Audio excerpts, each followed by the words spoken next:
Municipal మేయర్గా గద్వాల విజయలక్ష్మి గారు హైదరాబాద్ నగరానికి మేయర్గా మహిళగా రాణించిండ్రు అంటే రాజీవ్ గాంధీ గారు స్థానిక సంస్థలలో ఆడబిడ్డలకు రిజర్వేషన్లు ఇచ్చిండు కాబట్టే ఈరోజు తెలంగాణ రాష్ట్రంలో 55-60% మహిళలు ప్రజాప్రతినిధులుగా ఈనాడు మీరు బాధ్యత నిర్వహించి సమర్థవంతమైన పరిపాలనను అందించగలిగిన శక్తి మీ దగ్గర ఉన్నదని ఈరోజు మీరు నిరూపించుకున్నారు.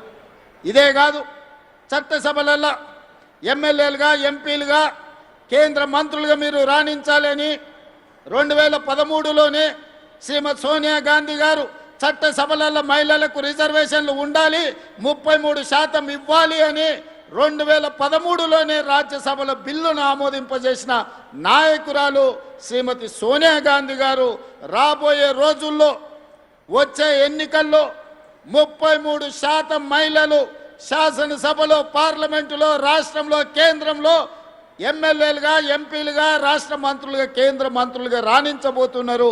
దీనికి ప్రధానమైన కారణం శ్రీమతి సోనియా గాంధీ గారని ఈనాడు మా ఆడబిడ్డలకు నేను గుర్తు చేస్తున్నా. అందుకే ఎప్పుడైతే ఇందిరమ్మ రాజ్యం వస్తుందో అప్పుడే మా ఆడబిడ్డలకు గుర్తింపు, గౌరవం ఉంటుంది. పొదుపు సంఘాలు ఆనాడే మొదలైన పివి నరసింహారావు గారు ఉన్నప్పుడు ఆ పొదుపు సంఘాలే మహాలక్ష్మి గ్రూపులుగా, స్వయం సహాయక సంఘాలుగా ఎదుగుతూ ఈనాడు తెలంగాణ రాష్ట్రంలో 67 లక్షల మంది ఆడబిడ్డలు సంఘాలుగా సెర్ప్ పేరు మీదనో, మెప్మా పేరు మీదనో పట్టణాలలో ఈరోజు ఈ మహిళలు పనిచేస్తున్నారు. అందుకే గత ప్రభుత్వంలో 4,000 కోట్ల రూపాయలు మీ సున్నా వడ్డీని ఎగగొట్టిపోయినరు. కానీ ఆడబిడ్డలతో పెట్టుకున్న వాళ్ళు అధికారంలో ఎవరైనా ఉంటారా? అందుకే రొట్టెలు చేసేటప్పుడు సలాకి ఎర్రగా కాల్చి ఎట్లయితే వాత పెట్టినరో, వాత పెడితే ఇవాళ మా అక్కలు పెట్టిన వాతలకు అధికారం దిగిపోయి కొంతమంది ఫామ్ హౌస్లో పండుకొని ఏడుస్తున్నారు. అలాంటి అక్కలు మీ ఆశీర్వాదంతో మీ అండగా ఏర్పడ్డ ఈ ప్రభుత్వం 48 గంటల్లోనే డిసెంబర్ 9, 2023 నాడు మహాలక్ష్మి పథకం ద్వారా ఆర్టీసీ బస్సుల్లో ఆడబిడ్డలకు ఉచిత ప్రయాణాన్ని ఇవ్వాలి అని అసెంబ్లీ సాక్షిగా మొట్టమొదటి బస్సును ప్రారంభించి ఆ బస్సులో మా తోడబుట్టిన ఆడబిడ్డలను అందరినీ బస్సు ప్రయాణంలో తీసుకెళ్ళి జాతికి అంకితం చేసినాం.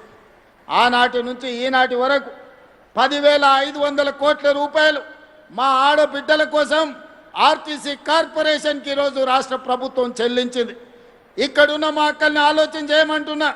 2023 డిసెంబర్ 7, 9 తర్వాత ఎక్కడైనా ఏ బస్సులో అయినా ఏ ఆర్టీసీ కండక్టర్ అయినా ఒక్క రూపాయి కానీ ఒక్క పైసా కానీ మిమ్మల్ని టికెట్కు పైసలు అడిగిండా? మీరు ఆలోచన చెయ్యండి. అడుగుతుండ్రా అక్క? ఎవరైనా అమ్మగారింటికి పోయినప్పుడు అడిగినరా? అమ్మవారి దర్శనానికి పోతే అడిగినరా?